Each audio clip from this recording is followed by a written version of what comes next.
Sheikh. Wa alaikum salam wa rahmatullah. I was wondering if it's permissible to demolish a mosque with the intention to rebuild it better, because sometimes the design of the original building is limited if they want to expand, or it's very poorly designed. So is it okay to demolish it in this case, and do the materials of the original building have to be preserved? Barakallahu feek. Ufikum barakallah. First of all, akhi, the issue of a masjid, in Islam, this is called waqf. Waqf means that this particular thing, whether it's a masjid, whether it's a copy of the Quran, whether it is a well, whether it is a cemetery or a graveyard, the owner made this solely for the sake of Allah. So once I make this waqf, I cannot sell it, I cannot give it as a gift, and it cannot be inherited after my death. This is the meaning of waqf. And this is when we build a masjid, it is a waqf. I can't come after 20 years and said, the plot has quadrupled in price, so I'm gonna demolish it and build a high-riser and build a bigger masjid somewhere else. Nope, this is not yours anymore. The masjid is not yours anymore. It belongs to Allah.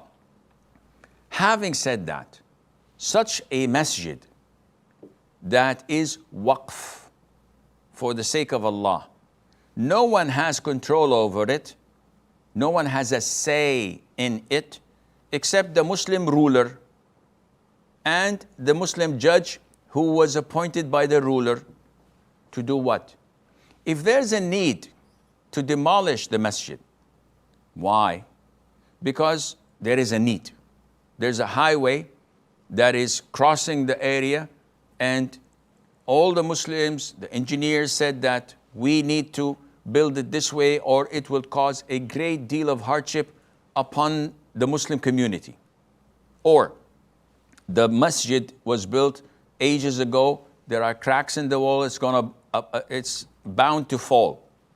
Or the authorities discovered a need to remove the masjid. Or it is so small for the community that it's not accommodating them. In this case, only the Muslim ruler or the Muslim judge or those representing the Muslim community can look into it. So if they came to a conclusion, a legitimate Islamic conclusion that this masjid has to be demolished, whether to be relocated or to build on the same spot, which is the win-win, something that is bigger and better and more capable of accommodating more Muslims, in this case, it should be done. What to do with the material? The material that is usable, it has to be used. So the carpets, we can't just simply ditch it out or give it to the poor. No, this has to be used in a masjid because it was waqf for a masjid. It must be used in another masjid. Maybe in some other poor country, no problem. Maybe in the same masjid, then no problem. The chandeliers, the air conditionings, the fans, the electricity outlets, etc. All of these are waqf. They cannot be sold unless the Muslim imam sees it fit to be sold and then use the money somewhere else in the new masjid, and Allah knows best.